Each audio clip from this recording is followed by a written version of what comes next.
Cuando uno escucha hablar de ciberseguridad, por lo general suele asociar ese tipo de término a un proceso informático bastante complejo, a situaciones bastante costosas, principalmente si tú eres el responsable de una pequeña o mediana empresa.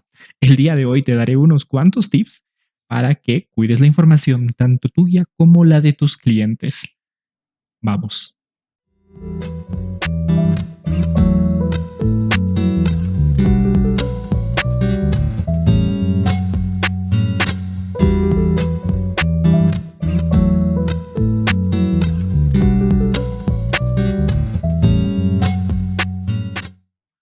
Muy buenas tengan todos ustedes y bienvenidos al 10º episodio de Dilex Podcast, en esta ocasión en formato de video. Pues bien, se añade a nuestras redes sociales donde puedes seguirnos la plataforma de YouTube, donde esperemos pues que puedas visualizarnos y también escucharnos. Así que no lo olvides, Spotify, Apple Podcasts y a partir de hoy YouTube.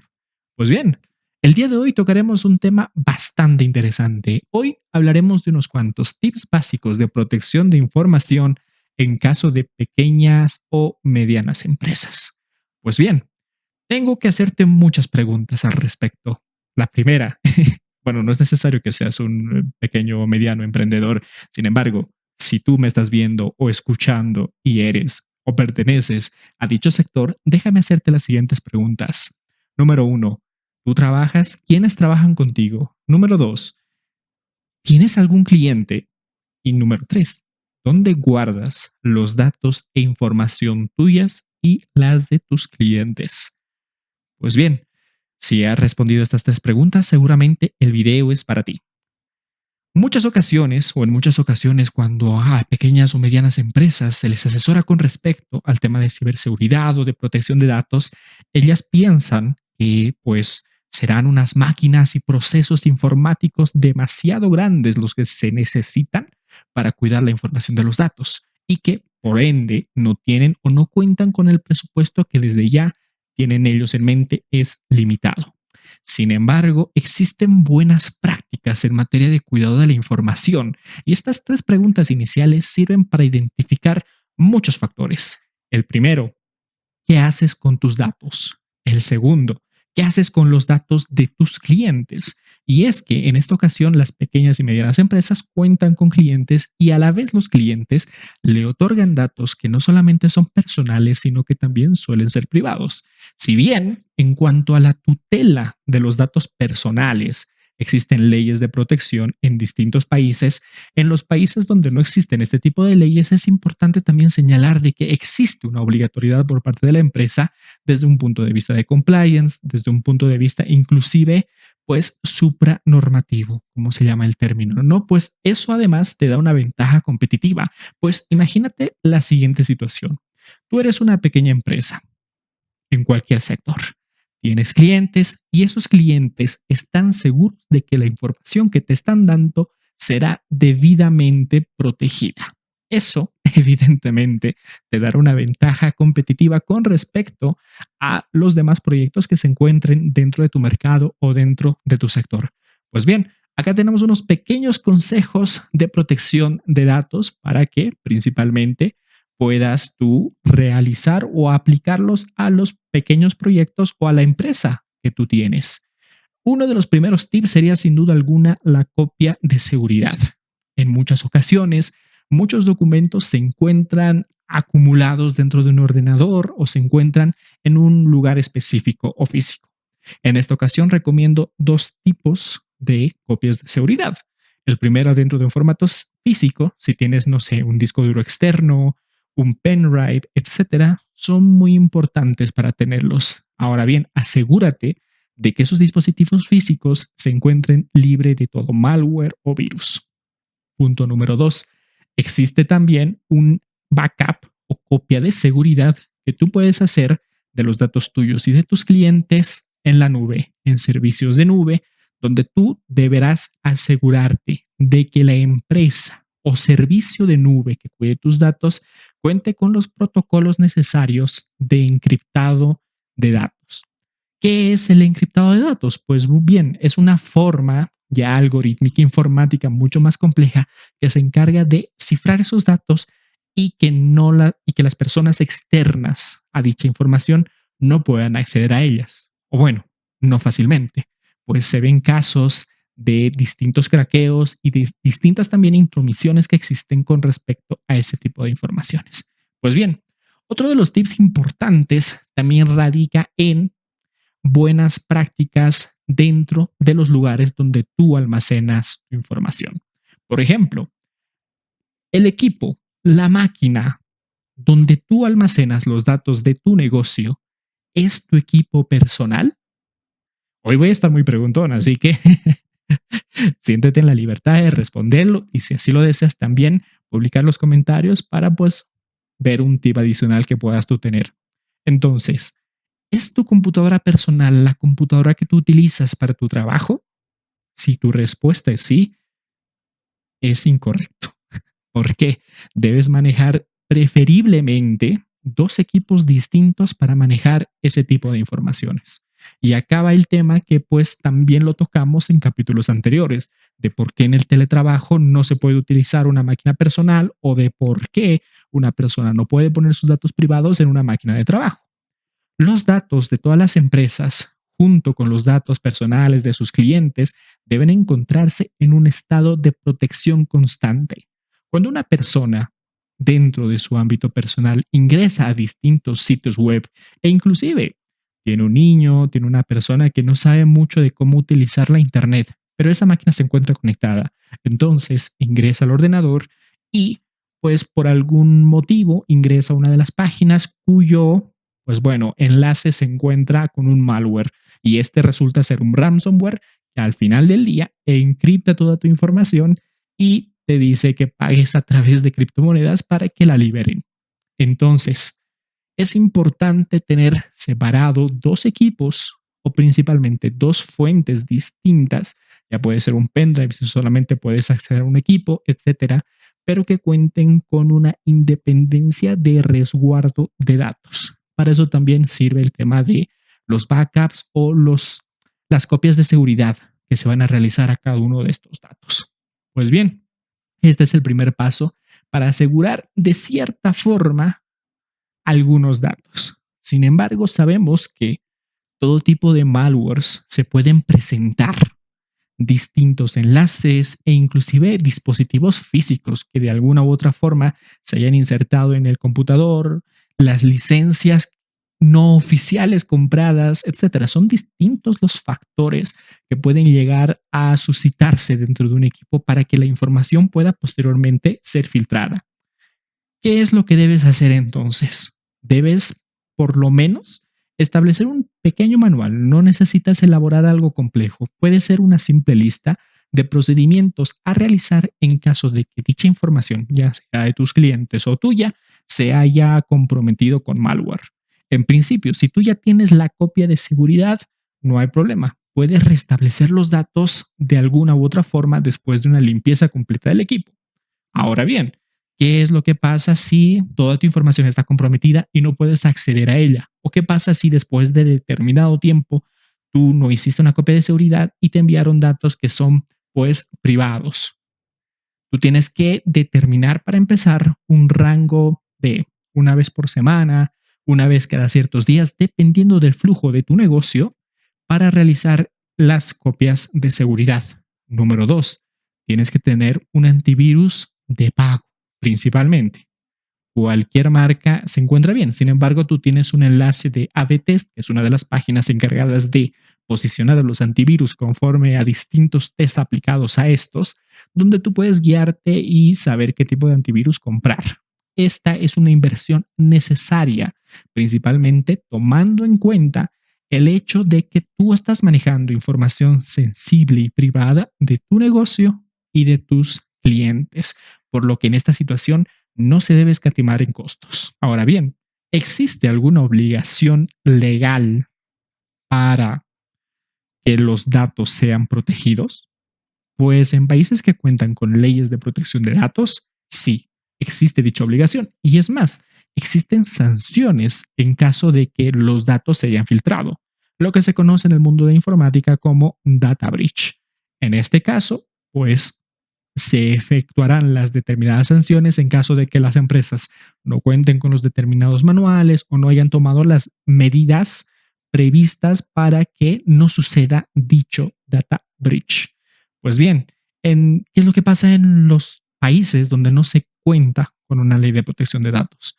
Pues bien, existe este factor de confianza principalmente por parte de clientes y también existe esta responsabilidad por parte de la empresa y de compliance corporativo que hace parte también del cumplimiento de buenas conductas de cara superior principalmente a lo que se establecen en reglamentos o normativas que intenten regularizar o regular este tipo de términos o de situaciones. Pues bien, ¿cuáles otros los factores importantes que deben tomar en cuenta las pequeñas y medianas empresas, principalmente en cuanto a protección de datos? Muchas de estas empresas actualmente tienen páginas web y redes sociales que manejan sin problema alguno. Pues bien, con el tema de las redes sociales no habría mucho problema en sí, salvo que existan filtraciones masivas como suelen haber durante determinado tiempo. Sin embargo, no hay muchas personas que manejen información privilegiada en redes sociales, a lo que debo añadir. Nueva pregunta. ¿Tú utilizas WhatsApp para enviar tu información? Si ese es el caso, pues no lo hagas. Y si quieres hacerlo, pues lee los términos y condiciones de WhatsApp, que te dice que ellos cuentan con una copia de seguridad y toda la información que tú envías, pues se encuentra dentro de una copia en sus instalaciones. Y que además, pues bueno, tú renuncias de alguna u otra forma al tipo de propiedad intelectual que puedas tener con respecto a ciertas obras, en caso de imágenes subidas a Instagram, a Facebook, etcétera. Hablando ya esta vez del conglomerado de Meta, por lo que tengan mucho cuidado al respecto. Tengan unas vías mucho más seguras. Un correo corporativo es una gran opción para poder enviar documentos principalmente que se encuentren o tengan información sensible. Por lo que este tipo de, pues, datos, buenas costumbres harán que tu día a día sea mucho más fácil y que en caso de alguna filtración de datos o de algún ataque, pues no te veas muy afectado ni tú ni tus clientes. Ahora bien, como ya les decía, muchas de estas empresas cuentan con páginas web. Estas páginas web, por lo general, son desarrolladas en plataformas como WordPress u otro tipo de plataformas inclusive. ¿Qué es lo que pasa?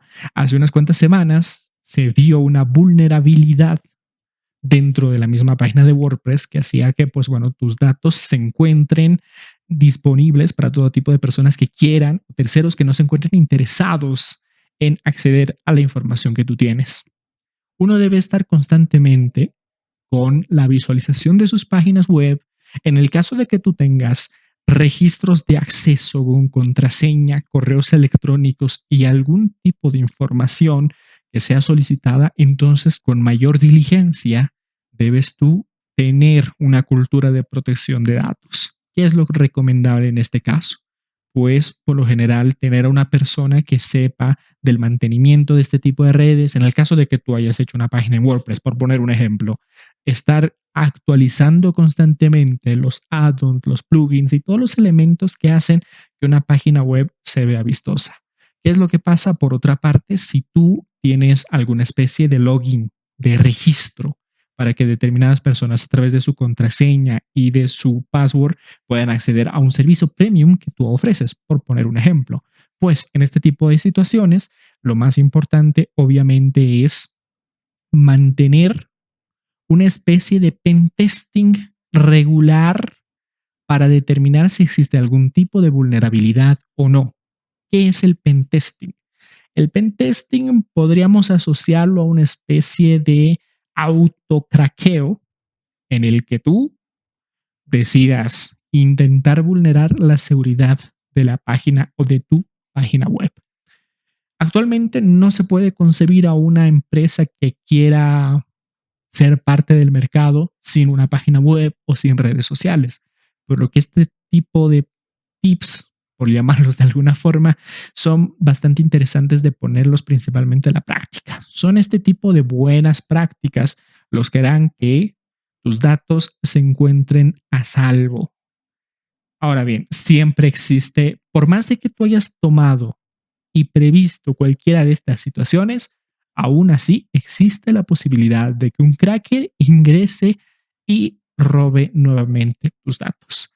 Sin embargo, de cara principalmente a leyes de protección de datos, tú puedes demostrar que a través de todos los procesos, procedimientos y buenas prácticas realizadas dentro de tu entorno, de tu negocio, pues realizaste lo que se encontraba dentro de tu diligencia en cuanto a la protección. Por ende, no se puede recurrir a una sanción, o al menos si existe una sanción, esta puede ser pues reducida en la medida de las acciones que tú tomaste con respecto principalmente a este tipo de situaciones.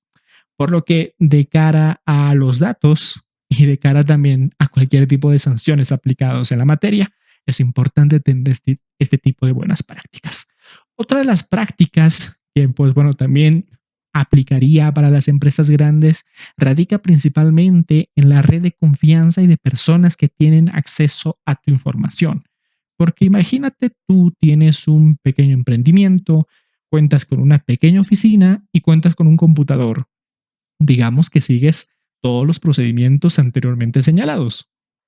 ¿Qué pasa si tú compartes la información con otra persona a través de, no sé, digámoslo, un método encriptado y la otra persona que trabaja contigo lo hace desde una máquina que maneja todos los días? Por lo general y en ocasiones, la respuesta en cuanto al envío de datos y respecto a WhatsApp es la misma, ¿no? Es mucho más cómodo trabajar de esa forma. Y en ocasiones también muchas personas o muchas empresas no toman en cuenta este tipo de previsiones porque dicen, pues para mí es más cómodo, es más rápido, necesito la información urgente, llevo X años en este negocio y no me ha pasado nada. Así que si tú eres un pequeño o mediano emprendedor, en primer lugar, todos los éxitos del mundo, que lo mereces y tienes que tenerlos. Y en segundo lugar, tomen en cuenta este tipo de consejos y buenas prácticas que son muy, muy básicas. Si ustedes quieren adentrarse, no sé, en alguna dinámica específica en la redacción, por ejemplo, de un futuro manual o cosas por el estilo, pues pueden escribirlo en los comentarios y podemos también profundizar al respecto, porque cada uno de estos temas obviamente requieren de un tiempo bastante amplio de explicación. Sin embargo, ya saben un poco la característica del podcast, que radica, pues bueno, principalmente en el hecho de poder transmitir de la manera más sencilla posible cualquier tipo de información y que esta, si desea ser profundizada, pues puede realizarse o tomarse en un video aparte. Pues bien, hasta aquí nuestro pequeño momento de consejos y de tips. Ahora vamos a hacer un pequeño repaso también por la actualidad en cuanto a noticias en materia de tecnología, que pues bueno, en principio son pocas. La primera de ellas, como no, hablar de inteligencia artificial. Pues bien, durante el día 15 de noviembre se le preguntaron a uno de los directivos o uno de los ejecutivos de Meta cuánto consume la inteligencia artificial y pues bueno, Sergey Edunov en una conferencia señaló de que se requeriría al menos 2 plantas nucleares para tener la energía que consume la inteligencia artificial generativa, al menos dentro de Meta.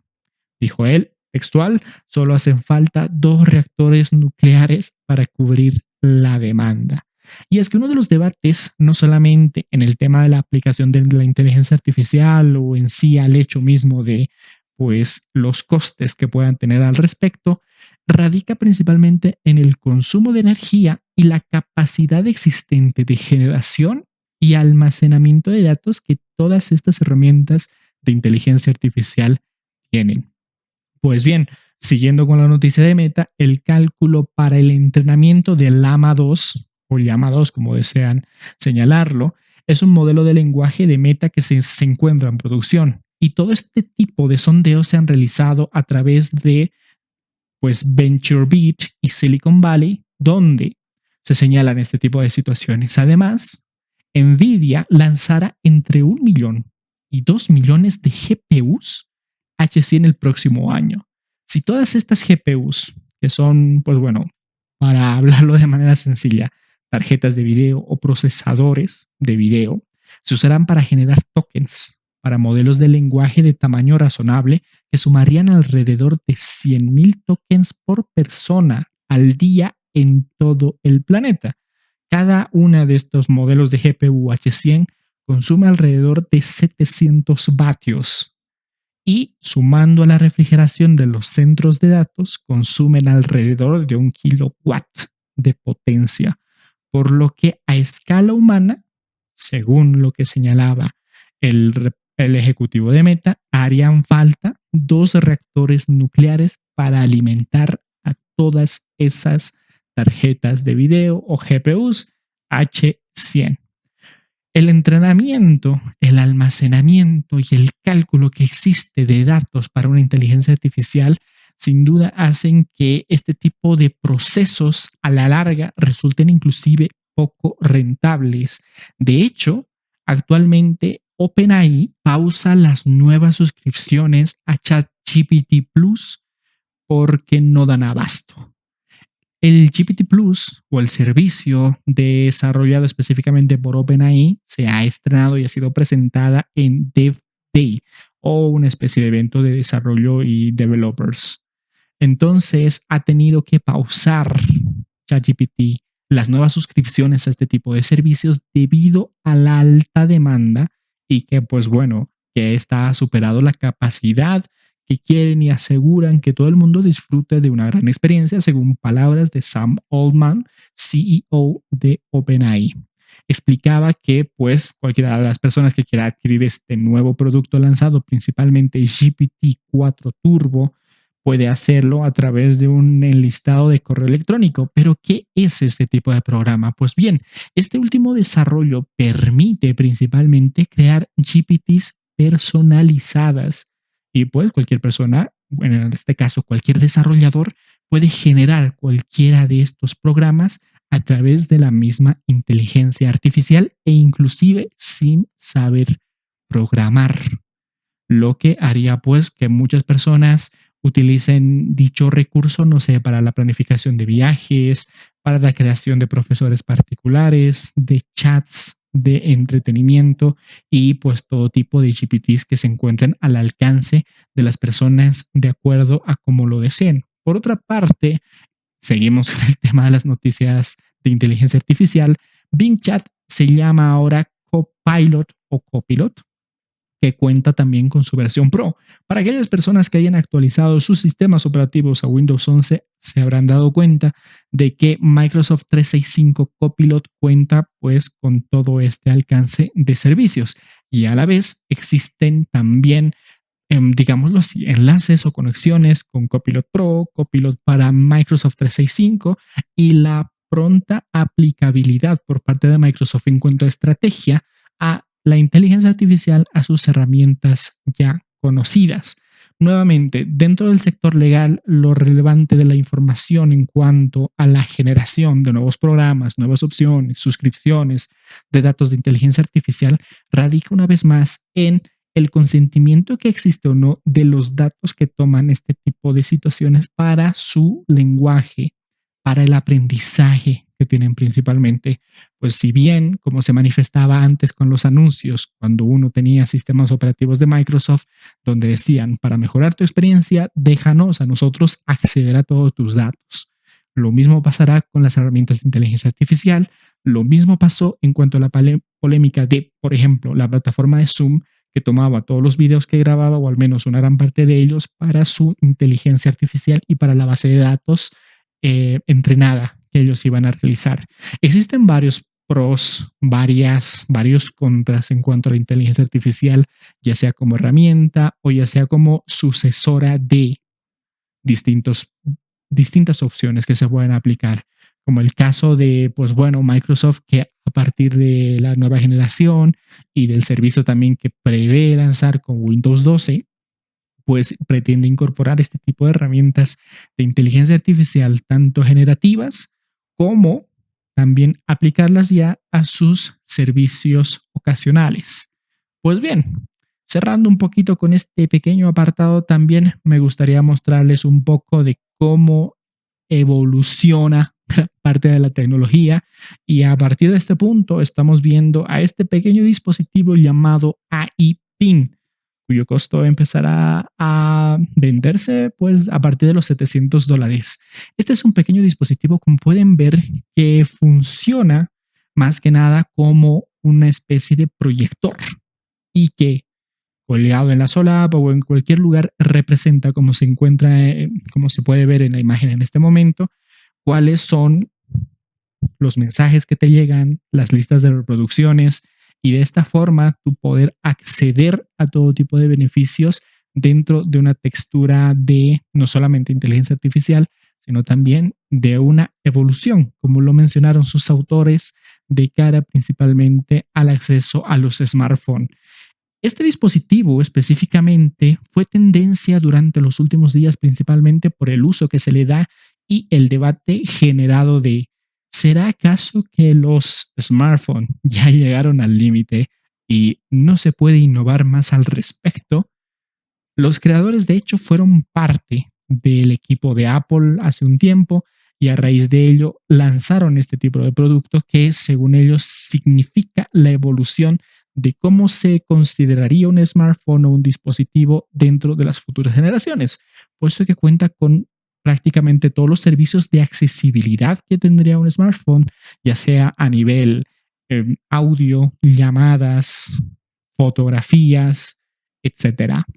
Es interesante ver cómo un nuevo producto se planta de cara principalmente a las nuevas tecnologías, a las nuevas necesidades también de muchas personas, y será importante ver cuál es la implicación desde un punto de vista legal, evidentemente, porque imagínate tú, estás ahí caminando, cómo es como caminar con una cámara enfrente, cómo se podrá lidiar con ello. ¿Existirá, por ejemplo, herramientas de reconocimiento facial? ¿Será permitido? ¿Hasta qué punto se podrá permitir esto? ¿Existe alguna implicación en algún punto? Por ejemplo, el tema de las fotografías generadas o mejoradas con inteligencia artificial, etcétera. Este es un uso, por ejemplo, que se le da a la inteligencia artificial de cara principalmente al acceso de, pues bueno, un servicio como lo es un smartwatch. Así que el iPin es un producto lanzado por Human y es muy interesante y pues bueno, he traído también a colación de cara a la actualización tecnológica que se realiza constantemente en este canal. Pues bien, aquí nuestro episodio número 10. Espero que los tips de inicio del programa les hayan servido y pues bueno, también se encuentren actualizados de cara a las noticias tecnológicas que surgieron durante esta semana. Recordemos también que a partir del siguiente episodio ya añadiremos las tertulias, por lo que creo yo el formato que se aplicará de cara a los siguientes episodios será uno de charla y el otro de tertulia con algún invitado especial. Por lo que espero que, pues bueno, nos sigan en todas nuestras redes sociales y además sean parte de este nuevo nacimiento, bueno, específicamente del podcast, ¿no? Pues bueno, espero que el programa les haya encantado. Un abrazo para todos. Ahora síganos en YouTube, activen la campanita y recuerden suscribirse a nuestro canal, escucharnos por Spotify y Apple Podcast. Por mí es todo. Un abrazo enorme para todos ustedes. Espero que tengan una muy bonita semana. Cuídense. Nos vemos. Hasta pronto.